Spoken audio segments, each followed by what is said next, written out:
안녕하십니까. 주말 아침 건강의 법칙입니다. 네. 주말에 약속도 없이요. 집에서 이렇게 혼자 뒹굴뒹굴하면 괜히 몸도 더 찌뿌둥해지고 더 뻐근해지고 막 그런 느낌인데 그럴 때 왜 저 불가마 찜질방 같은 데 가서 이렇게 땀 한번 쫙 볶고 나면 말이죠. 그렇죠.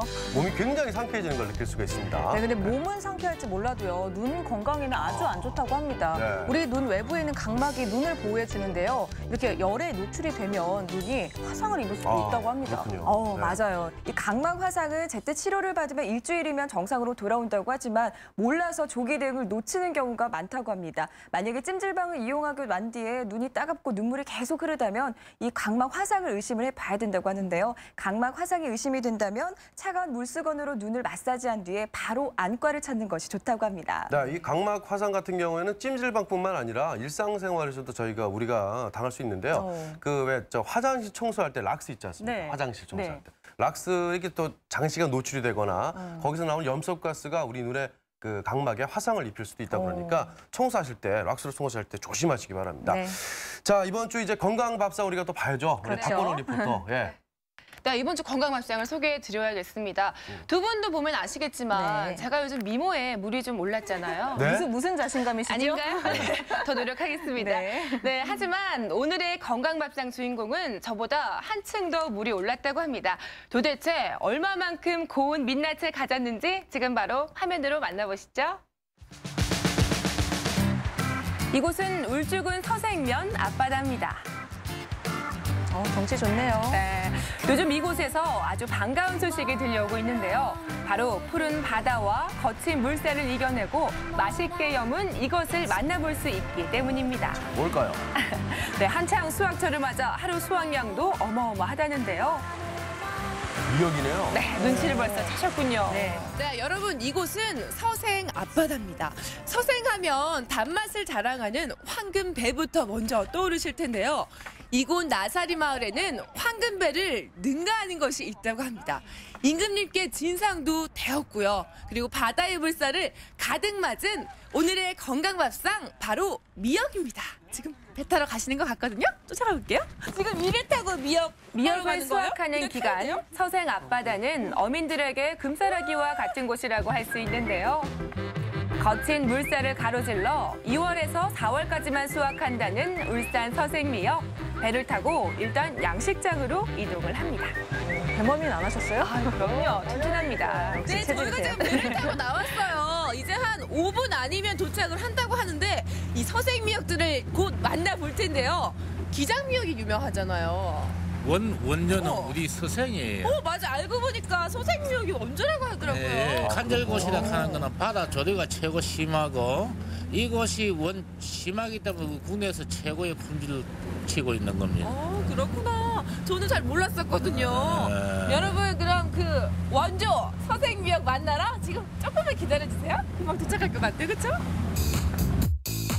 미역은 한국 전 연안에 생육하기 때문에 일찍부터 애용되어 왔던 기호식품으로 우리 생활과 깊은 연관을 맺고 있는데요. 고려시대부터 이미 중국에 수출했다는 기록이 있으며 최근에는 양식 기술이 크게 발달하여 일본의 가공품으로도 많이 수출되고 있습니다. 그중에서도 서생미역은 우리나라 고유의 미역인 북방산 미역으로 울산과 부산 지역에서만 생산이 되고요. 잎이 두껍고 줄기가 굵으며 칼슘, 철, 요오드가 풍부한 것이 특징입니다. 서생 앞바다 미역 양식장은 이미 수확의 한창인데요. 바다 곳곳에서 발견할 수 있는 미역 수확의 현장. 제철이란 말을 실감케 하듯 배마다 수확량부터가 엄청나더라고요. 어마어마하네요. 진짜. 진짜 양이 많아요. 저게 다 미역이에요, 저게? 보이시죠, 여러분? 와. 미역이 풍년이었습니다. 정말 많네요. 이야, 저기 다 잘라내면 되는 건가요? 네, 수확을 하시는 건데 저기서 바로 초고추장 그럼 다른 닦아서 미역과 먹으면 되죠. 비교하면 어떤 다른 점을 찾아볼 수가 있을까요? 여기는 전라도 미역하고 우리 여기 동해 미역하고는 차이가 상당히 많습니다. 여기는 그 도루 차이가 엄청나게 심하기 때문에 미역도 품질 좋고 맛도 있고 향도 있고 다 그렇습니다. 근데 이거를 바로 맛볼 수도 있다면서요? 예. 그거 좀 보여주시겠어요? 맛을? 그렇죠, 그렇죠. 먹어요? 이제 배까지 따고 나가서 미역을 또 또 가만히 있을 수가 있나요? 즉석에서 바로 미역 맛을 봤습니다. 뭐 안 찍어 먹고 그냥 먹네요. 네. 뿌리 쪽이니까 아우, 짭조름하고요. 고소한 맛이 바로 느껴져요, 여러분. 그냥 바로 간이 그러면 된 이렇게 거잖아. 생긴 걸로 좋은 미역을 구분할 수 있는 방법은 없나요? 네, 구분돼요. 어떻게 요- 하면 되나요? 지금요, 입이 요래 이러시고, 또 그다음에 대가 좀 굵고, 요래야 미역이 맛이 있어요. 아, 내가 먹고 예. 거친 바람을 이겨내고 따뜻한 햇볕을 받고 자란 서생미역은 어민들에게는 최고의 보물인데요. 요즘처럼 수확량이 많을 때면 배 한 척당 하루에 3톤 정도까지 거뜬히 수확한다고 합니다. 정말 서생이 미역 풍년이네요, 미역 풍년. 네. 그렇습니다. 저 향기도 여기까지 전해졌으면 좋겠네요. 그러게요. 예로부터 미역은 오랜 옛날부터 우리 식생활에서 널리 사용되어 왔는데요. 그 예로 고려 인종 원년에 송나라의 사신이 편찬한 고려도경에서는 미역을 즐겨 먹고 있으며 맛이 짜고 오랫동안 미역을 먹었다는 내용을 언급하고 있습니다. 또한 조선 문종 원년에 완성된 고려사에는 미역 따는 곳에 대한 기록도 발견할 수가 있습니다. 미역은 피로 물질이 쌓였을 때 피로 물질을 풀어주는 효과라 영양을 보충해주는 효과들이 많은데요. 특히 식이섬유나 우리 칼륨, 칼슘, 요오드 등이 많아서요. 바다의 채소라고도 합니다. 특히 동의보감에서는요, 가슴이 기가 뭉쳐서 답답하고 열이 많을 때 소변을 통해서 빠져나가게 해서 그 기를 풀어주는 효과도 있다고 하는데요. 네, 오늘 저희가 서생에서 미역 수확 현장을 함께 했습니다. 그래서 오늘 미역 건강밥상을 만나볼 텐데요. 미역 요리하면 또 어머니 따뜻한 손맛이 필요하잖아요. 그래서 특별히 모시고 미역 요리들을 만나볼 텐데요. 어떤 요리들을 만나볼 수가 있죠? 네, 오늘 약고추장 미역 쌈을 한번 해보고 네. 예, 또 두부를 넣어서 만드는 미역전을 한번 해보겠습니다. 저희가 흔히 생각하는 미역국, 미역 나물 아니고요. 네네. 특별한 요리들을 만나볼 수 있다고 합니다. 먼저 싱싱한 미역을 통째로 끓는 물에 살짝 데쳐주고요. 색이 금세 변하죠? 그러게요. 네, 그런 다음 미역이 식을 동안 약고추장을 만들어줍니다. 다진 소고기에 다진 양파, 그리고 참기름과 마늘, 소금을 넣고 볶다가 고추장과 재료들이 잘 섞이도록 비벼주면 됩니다. 저기 이제 고추장이네요, 약고추장. 네, 약고추장이 완성이 됐고요. 그런 다음에는 미역을 넓게 펴서 위에 밥을 얹고 적당량의 약고추장을 조금 올려 동글돌 말아주면 됩니다. 저 김밥 같아요, 모양이. 그렇죠. 그러니까요. 동글동글하니. 애기김밥. 네, 소라김밥. 상상할 수 없었던 미역쌈이 이렇게 다 특별하게 완성이 됐습니다. 지금 미역 빛깔이 더 좋아진 것 같은데 일단 이건 완성이 됐고요. 네. 다음 요리는 또 미역 두부전이잖아요. 이것도 네. 좀 생소해요. 네, 미역하고 두부가 예, 궁합이 잘 맞습니다. 예, 그리고 제철 음식을 많이 먹어야 되기 때문에 또 전을 해놓으면 애들도 잘 먹고 예, 좋습니다. 두 번째 특별한 요리 이거 궁합과도 잘 맞다고 합니다. 미역 두부전도 지금 바로 만나볼게요. 이번에는 생미역을 적당히 잘게 썰어주고요. 여기에 두부를 넣게 함께 버무려줍니다. 그런 다음 부침가루와 계란, 물을 넣고 재료들이 잘 섞이도록 반죽해주는데요. 마지막으로 프라이팬에 먹기 좋은 크기로 부쳐내면 미역 두부전이 완성됩니다. 고소한 두부와 초록빛깔 미역의 만남. 그 맛이 궁금하지 않으세요? 궁금하다 마다. 네. 정말 맛있겠네요. 좋아요. 네. 보기에도 참 좋죠.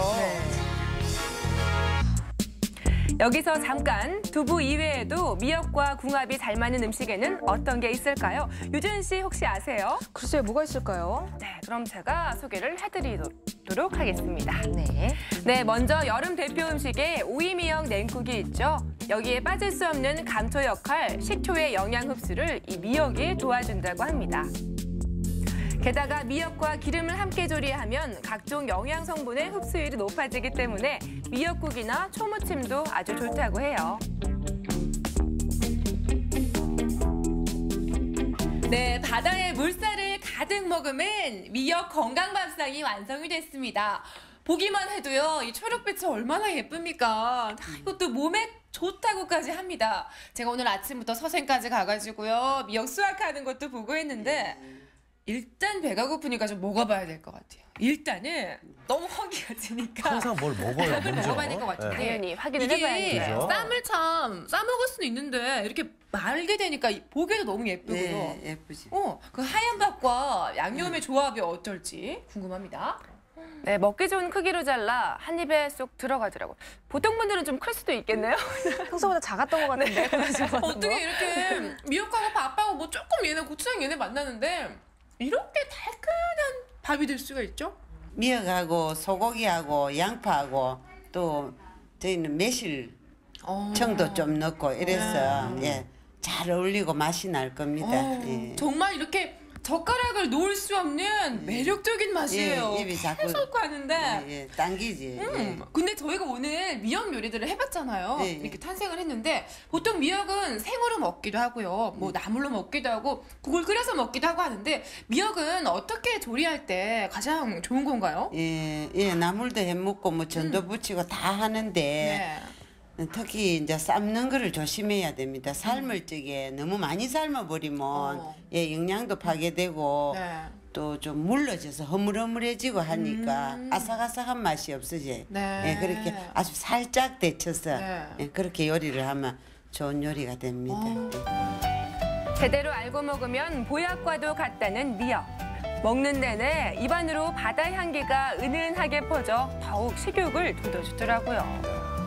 표정에서 보이네요. 아, 그럼요. 다시 봐도 먹고 싶어요. 맛있는 미역 건강밥상 또 특히나 누구한테 좋다 추천할 만하다 이게 있을까요? 네, 예, 특히 뭐 산모들한테 피를 맑게 해주니까 네. 예, 산모들한테도 좋고 뭐 특히 또 담배 태우는 분들도 좋고 네. 예, 콜레스테롤 수치를 낮춰준다 하니까 예, 그리고 애들도 좋고 뭐 어른들한테도 좋아요. 예, 좋고. 예, 제철에 많이 드세요. 예, 간단. 이렇게 일석삼조의 건강함을 가진 미역 건강밥상 여러분도 드셔보시기 바랍니다. 대한민국 사람이라면 누구나 좋아하는 맛 좋고 질 좋은 미역. 그중에서도 지금 가장 제대로 물이 올라 최상급 품질을 자랑한다는 우리 미역 많이 드시고 다가오는 봄날을 활기차게 건강하게 맞이해 보시기 바랍니다. 흔히 미역하면은 왜 우리가 미역국, 미역 초무침 뭐 이런 메뉴만 상상을 했었는데 미역을 이렇게 쌈밥처럼 맞아요. 김밥처럼 마저 싸서 이렇게 먹는 것도 맛있고 저는 전이 참 마음에 드네요. 그러니까요. 네, 아주 맛있어 보이더라고요. 맛있어 보입니다. 네. 그리고 또 미역을 데치면 이게 바로 초록빛이 됐잖아요. 전 네. 그게 너무 예뻐 보였고요. 또 울산에서 난다고 하니까 더욱 애착이 가더라고요. 네, 그렇습니다. 촬영이 끝난 후에 들은 얘긴데요. 울산 서생 미역이 10년 만에 최고의 품질을 자랑하는 미역이 나왔다고 말씀을 해주시던데요. 정말 제가 직접 보고 온 결과 빛깔이면 빛깔, 뭐 씹는 식감은 말할 것도 없고요. 영양면에서도 아주 훌륭하다고 합니다. 네, 뭐 미역 좋은 거야 여러분들 뭐 다들 아시겠지만 특히 산모들, 또 성장기 우리 아이들, 또 아까 어머니 말씀하셨다시피 담배 태우시는 분들 또는 이 콜레스테롤 수치를 좀 낮춰야 되는 분들은 정말 꼭 미역을 맛있게 드셨으면 하는 생각이 듭니다. 우리 박건웅 씨도 배 타느라 고생 많으셨습니다. 네, 잘 봤습니다. 네.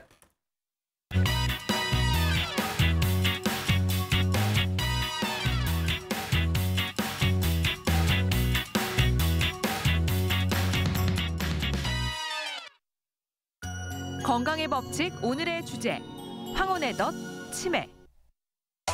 노년 인구가 급격히 증가하면서 노년 삶의 질에 관한 관심이 높아지고 있습니다. 하지만 노년의 삶의 질을 가장 떨어뜨리는 질병 중 하나가 치매입니다. 그래서 치매는 암보다 무서운 병이라 불립니다. 육체뿐 아니라 정신까지 파괴해버리기 때문인데요. 전 세계적으로 65세 이상 노인들의 10%가 치매에 시달리고 있고 80세 이상 노인들 5명 중 1명이 치매로 고생하고 있을 만큼 흔한 병입니다. 아름다운 황혼의 최대 공포, 치매에 대한 진실과 오해, 그리고 예방과 치료법까지 신경과 식용학 전문의로부터 들어봅니다. 자, 이번 순서는 생생 클리닉 시간입니다. 네. 자, 예고 없이 찾아와 정신을 갉아먹는 병 치매. 지금 참 무서운 병인데 암보다 더 무섭다라고 볼 수도 있는데요.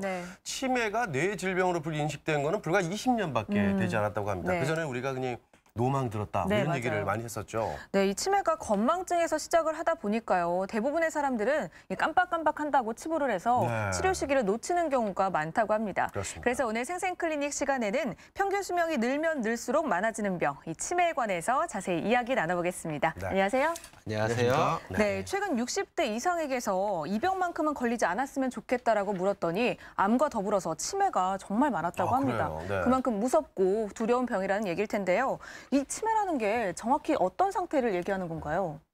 자, 치매라는 거는 우리가 배가 만약에 아프다 그러면은 배가 아픈 원인이 뭐 장염이 될 수도 네. 있고 아니면은 뭐 위궤양이 될 수도 있습니다. 근데 우리가 흔히 아는 기억력이 떨어진다, 행동이 이상하다 그러면은 그게 이제 치매 증상으로 볼 수가 있는데 이 뇌에 그러니까 위궤양이나 장염처럼 뇌에 병변이 생기기 때문에 나타나는 증상으로 보시면 됩니다. 네. 그래서 정확하게 우리 치매의 정의는 뭐냐면은 자, 정상적으로 일상생활을 잘 하고 있었던 사람이 나이가 들면서 뇌에 어떤 그런 병변이 생긴다든지 하는 것들 때문에 우리가 흔히 아는 기억력 장애, 행동 이상 같은 이런 치매 증상이 나타나는 것들을 가지고 치매라고 하고 그렇게 우리가 얘기를 하고 있습니다. 네. 그 치매 종류에도 여러 가지가 있다고 제가 얘기를 맞아요. 들었는데 어떤 종류가 있는지 좀 자세히 설명을 좀 부탁드립니다. 예, 치매의 종류는 크게 세 가지가 있습니다. 우선 제일 처음에는 뇌의 이제 기억을 담당하는 뇌의 신경세포가 서서히 사멸이 되면서 생기는 알츠하이머형 치매, 네. 그다음에 파킨슨형 치매, 네. 전두엽성 치매 같은 이런 뇌신경세포의 이상으로 생기는 치매가 있고, 두 번째는 뇌졸중 같은 뇌의 혈관에 이상이 생겨서 생기는 혈관성 치매가 있고, 네. 세 번째는 옛날에 연탄가스 중독이라든지 아니면은 뇌에 이상이 생길 수 있는 뭐 간의 이상인 뭐 간경변증이라든지 그다음에 요독증이라든지 네. 어떤 이런 병 때문에 생기는 치매, 이렇게 크게 세 가지로 나눌 수가 있습니다. 네. 좀 전에 알츠하이머 치매도 말씀해 주셨는데요. 알츠하이머는 과거의 미국 대통령이었죠. 레이건 대통령이 걸려서 더욱더 유명해진 그런 병입니다. 이 알츠하이머가 치매 원인 중에 가장 흔하다고 들은 적이 있는데요. 알츠하이머가 무엇인지 좀 정확하게 설명 좀 부탁드릴게요. 알츠하이머 치매는 자 우선 예를 들어봅시다. 나이가 들게 되면은 무릎이 안 좋아지게 되죠. 네. 그래서 대부분 정형외과에 찾아가면은 퇴행성 관절염이라는 얘기를 많이 듣습니다. 네. 이 뇌에도 퇴행성 관절염처럼 나이가 들면서 점점 뇌의 신경세포가 죽어가기 때문에 생기는 게 알츠하이머 치매고, 네. 그 뇌의 기억이라든지 행동이라든지 담당하는 쪽이 뇌의 앞에 있는 전두엽, 그다음에 옆에 있는 측두엽이 담당을 하게 되는데, 특히 나이가 들면서 전두엽, 측두엽의 뇌신경세포가 빨리 소멸이 되기 때문에 네. 거기서 나타나는 게, 거기에 생긴 뇌병변 때문에 나타나는 게 알츠하이머 치매가 되겠습니다. 네. 네. 알츠하이머의 경우에는 이 원인 유전자가 있다고 들었거든요. 그렇다면 이 알츠하이머가 유전이 되는 건가요? 쉽게 예를 들어서 우리가 얼마 전에 영화 개봉한 그 손예진 씨가 주연으로 네. 나오는 그 내 머릿속의 지우개라는 네. 그 영화가 있습니다. 네. 거기 보면은 손예진 씨가 20, 30대 나이인데 치매 증상이 나타나는데, 자, 젊은 나이에 20, 30대에 치매 증상이 온다면은 유전자 조사를 해보면은 그 유전적으로 조기성 치매를 진단을 할 수는 있지만은 대부분의 현재까지 밝혀진 연구 결과로 봐서는 유전적으로 오는 치매는 거의 없다고 보시면 되고, 네. 그리고 또 하나는 여러분들이 많이 궁금해하는 게, 나의 부모님이 치매니까 나도 치매가 걸릴 수 있지 않겠느냐 맞아요. 얘기를 하는데, 생활을 잘 조절하고 하면은 부모님이 치매면 내가 반드시 치매일 확률은 가능성이 많이 떨어진다고 보시면 되겠습니다. 네.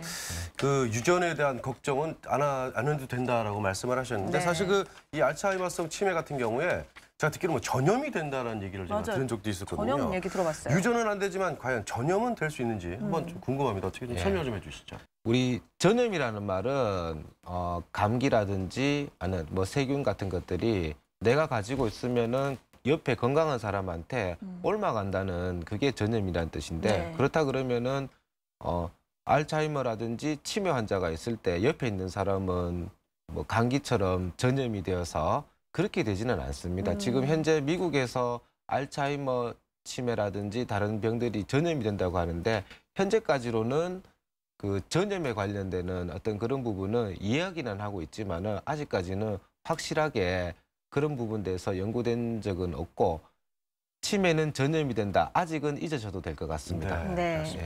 이 치매는 처음 깜박깜박하는 이 건망증에서 시작이 되니까 이 건망증과 치매를 구분하는 게 아주 그렇죠. 주의가 필요할 것 같습니다. 그렇습니다. 네, 그렇습니다. 하지만 이 건망증은요, 잊어버렸다가 다시 생각이 나지만 치매는 가장 최근 기억부터 잊어버리는 특징이 있다고 합니다. 조금 전에 밥 먹은 사실을 잊어버리기 일쑤고요. 옛날 고향이 어디였고 어떻게 살았는지 정도에 대한 기억만 남아있게 된다고 합니다.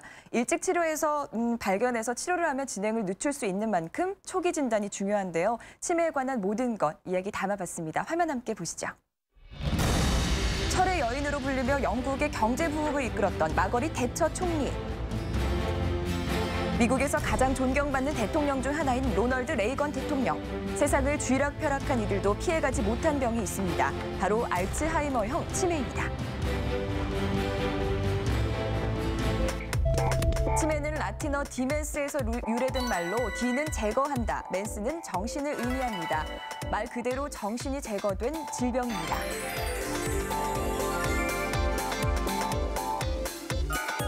세계보건기구는 치매를 뇌 이상으로 생기는 증후군으로 기억력, 사고력, 계산, 언어, 판단 능력 등 뇌기능의 다발성 장애를 일으키는 질병으로 분류해놓고 있습니다. 세상의 모든 질병은 고통스럽지만 치매처럼 무서운 병도 드뭅니다. 환자를 육체적으로 약화시킬 뿐만 아니라 정신까지 파괴해버리고요. 가족들 또한 사랑하는 사람이 인간의 존엄을 잃어가는 슬픈 과정을 고스란히 지켜봐야 하기 때문이죠. 100세 시대, 치매는 아름다운 황혼을 꿈꿨던 노년층의 최대 공포입니다. 치매는 암에 이어 노년이 걸리고 싶지 않은 가장 두려운 병 중 하나로 꼽히는데요. 이제 치매는 가족의 문제가 아닌 사회적 차원의 문제가 됐습니다. 우리나라 65세 이상 노인 10명 중 1명이 치매. 현재 우리나라 노인 치매 환자 수는 53만 명으로 추산되는데요. 2050년에는 212만 명으로 급증할 것으로 추정됩니다. 모든 병은 빨리 발견될수록 치료의 폭이 상당히 넓습니다. 현재 나와 있는 치매에 관련되는 약은 초기에 쓰면 초기에 쓸수록 효과가 상당히 좋기 때문에 치매는 빨리 발견되는 게 좋습니다. 원인 모르게 뇌세포가 죽어가는 알츠하이머병은 현재로선 치료가 어려워 예방 외에는 방법이 없지만 혈관성 치매는 초기에 발견하면 더 이상 진행을 막을 수 있고 호전이 되기도 합니다. 치매의 조기 발견을 위해서는 주변에서 이상 행동을 제때 포착하는 것이 중요합니다. 똑같이 냄비를 태우더라도 누군가 지적을 했을 때 가스불을 켜놓은 것을 기억하면 건망증을 아예 기억 못한다면 건망증 치매를 같은 의심해야 됩니다. 경우는 힌트를 주면은 바로 알 수가 있습니다. 그리고 건망증 같은 경우는 세세한 기억이 많이 떨어집니다. 치매 같은 경우는 건망증과 달리 힌트를 줘도 잘 모르는 경우가 많고 광범위하게 상당히 넓은 부분으로 기억력 장애가 오는데 모든 질병이 마찬가지겠지만 치매 없는 건강한 사회로 가는 지름길은 예방입니다. 고혈압, 당뇨, 고지혈증, 비만, 흡연 등 치매 위험을 높이는 것들은 피하고 규칙적인 운동이 가장 좋은 대책입니다. 하지만 무엇보다 중요한 건 치매는 남의 일이 아니라 우리 모두의 문제라는 사회적 인식입니다. 환자가 가족을 알아보지 못해도 감정적 소통을 통해 사랑을 느낀다고 합니다. 치매는 결국 인간의 사랑을 통해 극복될 수 있는 질병입니다. 자, 그 주변에서 보면 말이죠. 그 흔히 중풍이라고 하죠. 네. 네, 그래서 이 뇌졸중과 치매를 혼돈해서 말씀하시는 분이 많이 계신데, 맞아요. 자, 이 중풍과 치매 어떤 차이가 있는지 한번 얘기를 좀 설명을 해주시죠. 자, 중풍이라는 병부터 먼저 알아야 되겠죠. 네. 중풍이라는 병은 뇌에 혈관이 막히거나 터지거나 하는 병입니다. 이거를 우리가 뇌경색, 뇌출혈이라고 하는데 이 뇌경색, 뇌출혈을 합쳐서 중풍이라고 하고 뇌졸중이라고 합니다. 네. 그래서 뇌졸중이랑 중풍이랑 치매랑 일반 사람들이 같다고 생각을 많이 하시던데 실은 다른 병입니다. 그래서 치매는 뇌에 생기는 뇌병변 때문에 나타나는 증상이라고 얘기를 했는데, 자, 뇌의 기억력이라든지 행동 이상에 담당하는 혈관에 터지거나 막히거나 뇌졸중이 생긴다 그러면 바로 치매 증상이 일어날 수 있는 겁니다. 그래서 뇌에 있는 혈관에 이상이 생겨서 그 기억력이라든지 이런 것들이 안 되기 때문에 이거를 특히나 혈관성 치매라고 보시면 됩니다.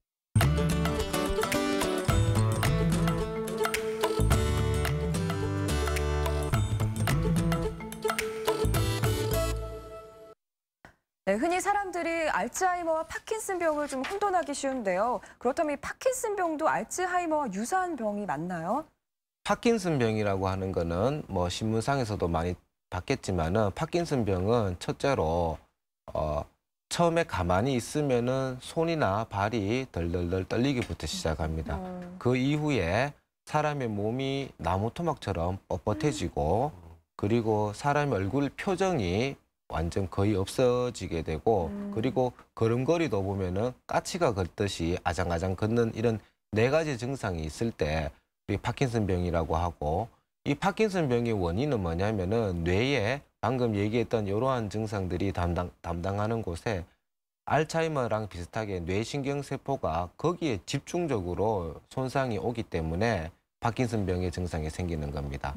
그런데 자, 그러한 그쪽 부위에 집중적으로 뇌 손상이 생긴다 그러면은 뇌의 다른 영역에 치매를 담당하는 전두엽이나 척두엽에 그 뇌 손상이 같이 생기게 되면은 파킨슨병이 생기고 난 뒤에 몇 년 후가 되면은 보통 한 4, 5년 정도 후가 되면은 치매가 잘 동반이 됩니다. 그래서 그거를 우리가 파킨슨병 이후에 생기는 치매라고 얘기를 하고, 이 병도 마찬가지로 파킨슨병과 치매는 다른 병인데 파킨슨병이 있는 사람한테 치매가 잘 동반이 되는 그런 병이 되겠습니다. 네.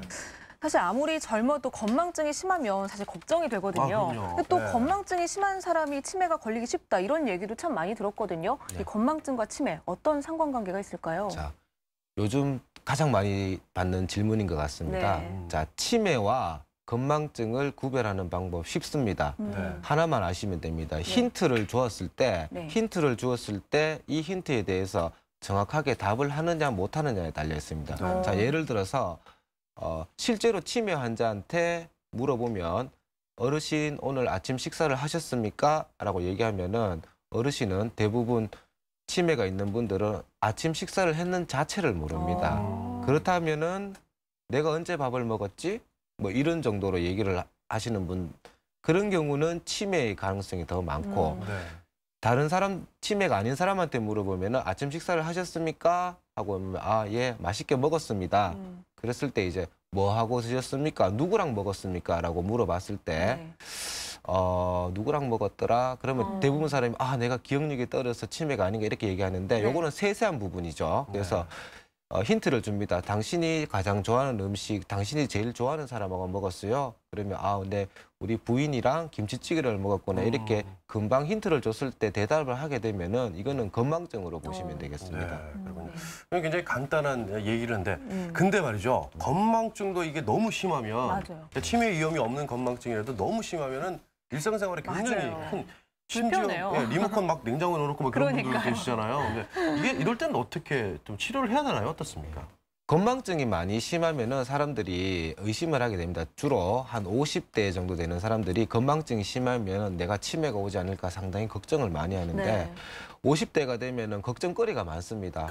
애들도 대학을 보내야 되고 뭐 다른 일들도 많기 때문에 그래서 저희 외래에도 상당히 많이 찾아오는데 대부분 상당히 심각한 스트레스 상황이 있는 분들이 많습니다. 그래서 내가 스트레스 상황이 있고 여기에 상당히 집중을 해가 있으면은 다른 것들이 기억이 잘 안 나겠죠. 그래서 기억력이 없는 것처럼 보이지만은 대부분 얘기했듯이 힌트를 준다든지 뭔가 조금만 옆에서 도와주면은 다 대부분 기억을 하고, 그래서 내가 건망증이 심하다, 일상생활하기 힘들다 그러면은 나의 어떤 그런 주위의 상태라든지 심각한 스트레스라든지 그런 것부터 먼저 보고 그런 게 전혀 없고 나는 걱정도 없고 편안한 상태에서 이런 증상이 있다 그러면은 그거는 반드시 병원에 한번 찾아오셔서 검사를 받아봐야 됩니다.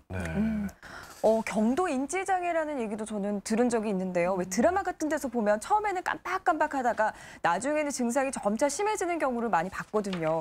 그런데 이 치매에도 단계가 있을 것 같습니다. 단계에 따라서 어떤 변화들이 있는지도 궁금해요.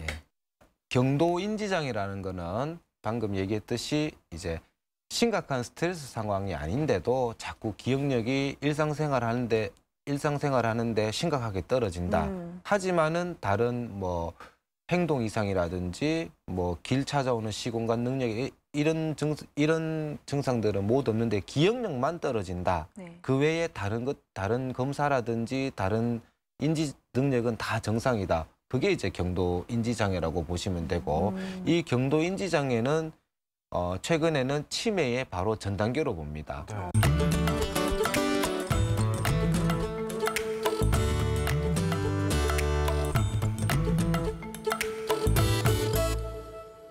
흔히 어르신들이 그런 얘기 많이 하잖아요. 왜 저 치매 예방을 위해서는 고스톱이나 맞아요. 바둑 특히 이렇게 많이 해보라고 그러시는데 그게 실제로 고스톱이나 바둑이 치매 예방에 도움이 됩니까? 어떻습니까? 근거가 없는 얘기는 아닙니다.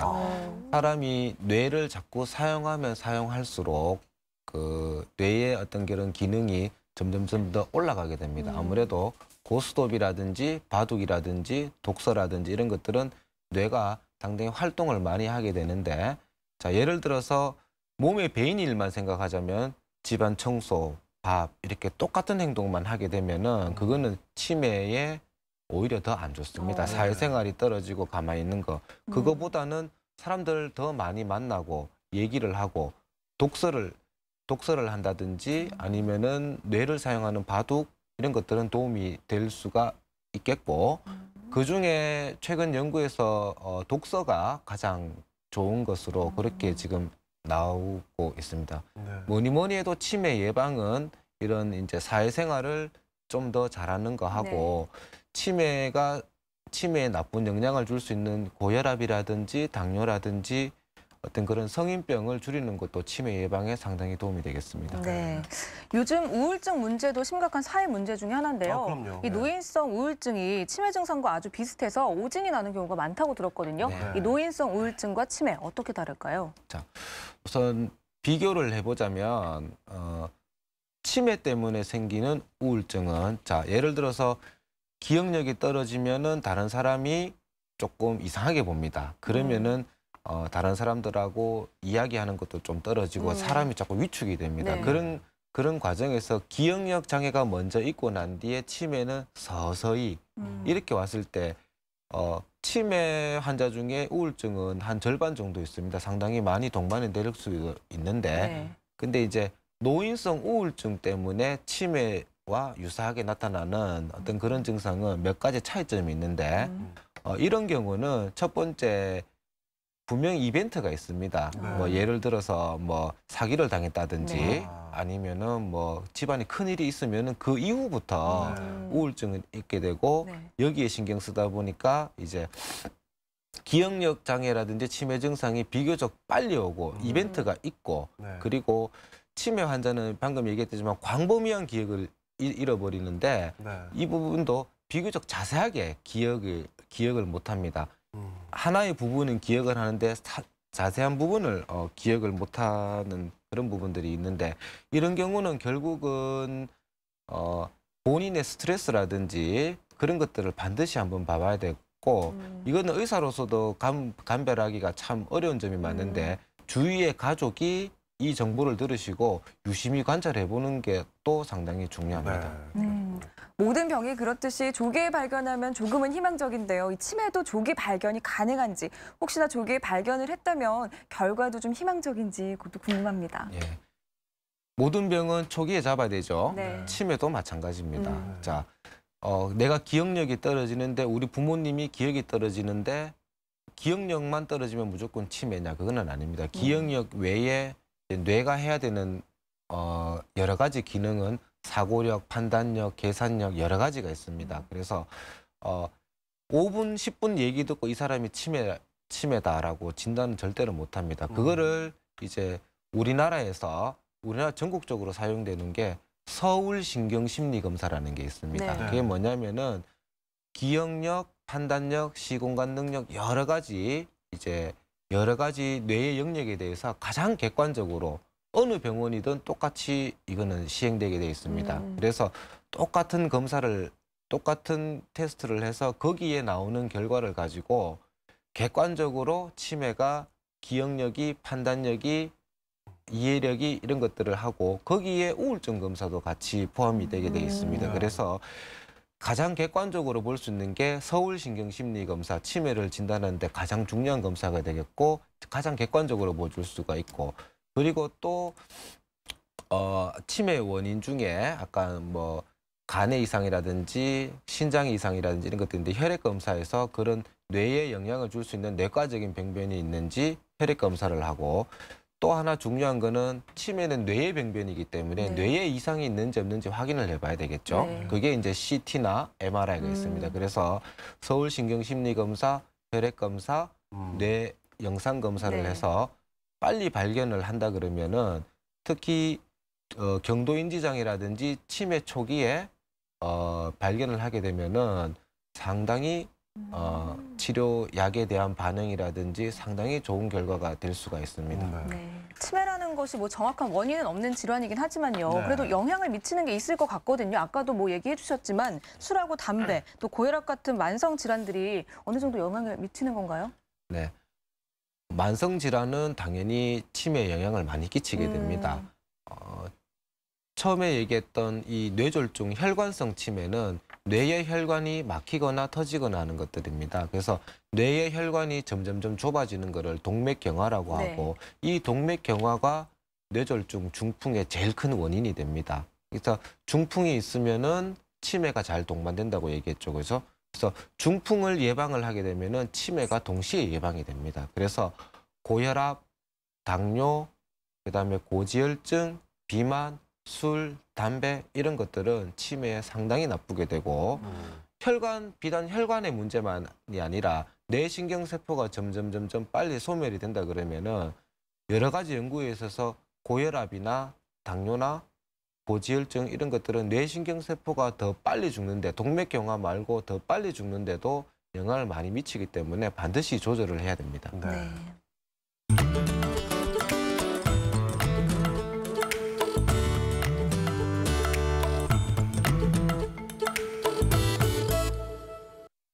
마지막으로 치매 예방에 도움이 되는 음식이나 생활 수칙이 있다면 몇 가지 좀 짚어주시죠.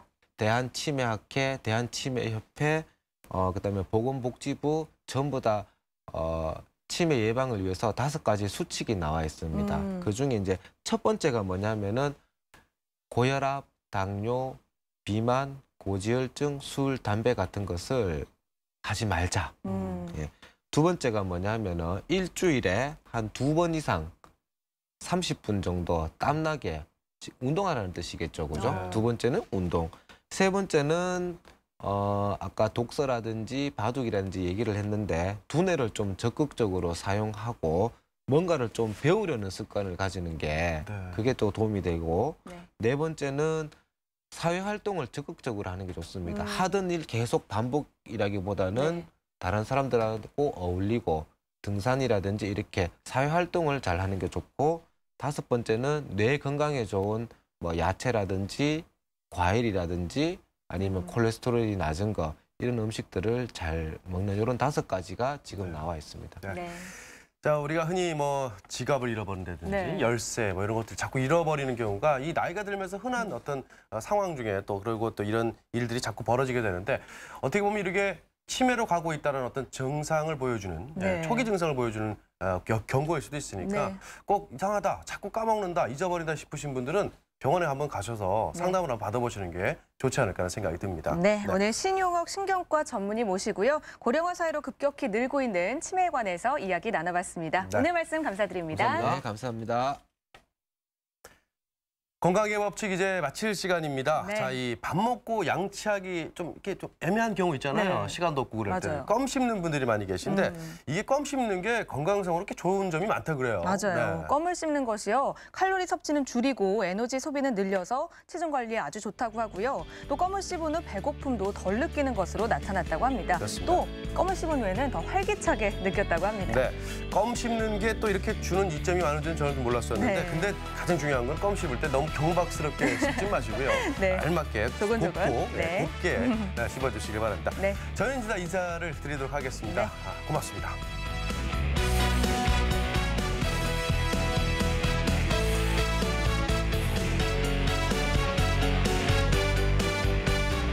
프로그램에 참여하신 분들께는 삼양제넥스에서 올리고당 교환권을, 영남뜰 오리에서 오리고기 세트를 드립니다.